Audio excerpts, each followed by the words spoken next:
Grain deal with Ukraine could help with food prices. New sanctions will hit Russia right before the midterms, which could push gas prices back up. Critics are wondering whether the president will have any weapons to fight inflation. Texas Republican Congressman Pat Fallon tweeted, "Joe Biden inherited a robust economy and has only created the worst inflation we've seen in 40 years and declining wage growth. This administration is clearly living in an economic fantasy land." Congressman Fallon joins us now. Economic fantasy land, Congressman. What do you mean by that? Well, John, thanks for having me on. Well, you can't legislate money. And the reason why we have such inflation, I mean, historic inflation, 40-year high, 9.1%, but in June it was 1.7. So if you, actually it was 1.3 in June, which means that's 17% if you annualize it. And what Joe Biden needs to understand, and the Democrats, is when you inject trillions of dollars into the money supply, you're going to create inflation. And also with the global supply chain crisis that we have, you're going to have a scarcity of goods and services, and hence inflation, and Americans are poorer because of it. We have a graphic that shows what's happening with gas prices. The White House has been crowing about the fact that gas prices are coming down. Yes, they're coming down, but they are still way up there. They're $4.38 for a gallon of regular on average today. A month ago, it was $4.90. But a year ago, it was $3.15. And, it wasn't that long ago. We were looking at $1.87 was the national average. Give us your thoughts on that. Well, John, when gas prices essentially triple and then you crow about the fact that they went down 20 or 30%, you're really bad at math. Or you're trying to pull the wool over people's eyes, or you're trying to snatch victory out of the jaws of defeat.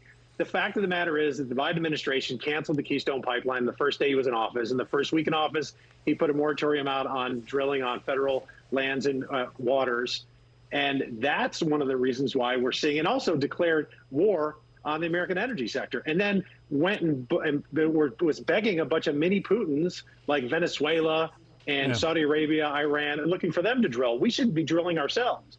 It's safer that way as well. It is a little ironic if the president, wants green energy, or he wants to limit the use of petroleum products, and he tries to kill off, or at least harm the petroleum industry in this country, then he goes and asks for petroleum from other nations. It's getting burned either way, but we'll let the White House explain that, I guess.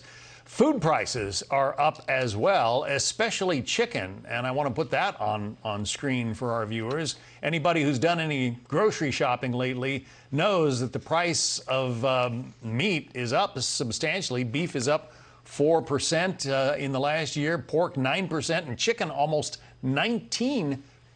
It's getting harder and harder to put meals on the table with price increases like that. No, there's no doubt, John. And I pretty much live off of a chicken sandwich diet, so it's really hitting me pretty hard as well. But when you look at the fact that you got gas is up, year over year, about 60%, energy as a whole, about 42%, eggs, 33%, staples like coffee, 16%. This is like the bad old days of Jimmy Carter double-digit inflation. In the first quarter, we had 1.4% decrease in growth. And while China enjoyed a 4.8% increase. And when those figures come out, I think we're going to end up being officially in a recession. And that's something that we really need to address immediately, because, again, Americans, the average family is making about $5,000 less than they did last year. Yeah, and in real wages. We can put up that graphic as well that shows that wages are not keeping up with inflation in the country right now. The White House has also crowed about the fact that wages are up. Well, they are 5.1% hourly earnings, but the consumer price index is up 4% more than that, 9.1%. It's pretty hard to chase that with a 5% paycheck. Well, you know what inflation ultimately is? It's a tax on everybody, or it's a tax that we all have to bear on everything that we need. And, if you had just your money in a savings account right now, you're literally 9% poorer than you were last year. And that's not what we want. We want to incentivize savings and investment. And we've got to get inflation under control. And the number one thing we need to do is stop injecting more money from Washington, D.C. into the money supply. Congressman Pat Fallon, Republican of Texas. Congressman, thank you. Thanks, John. God bless.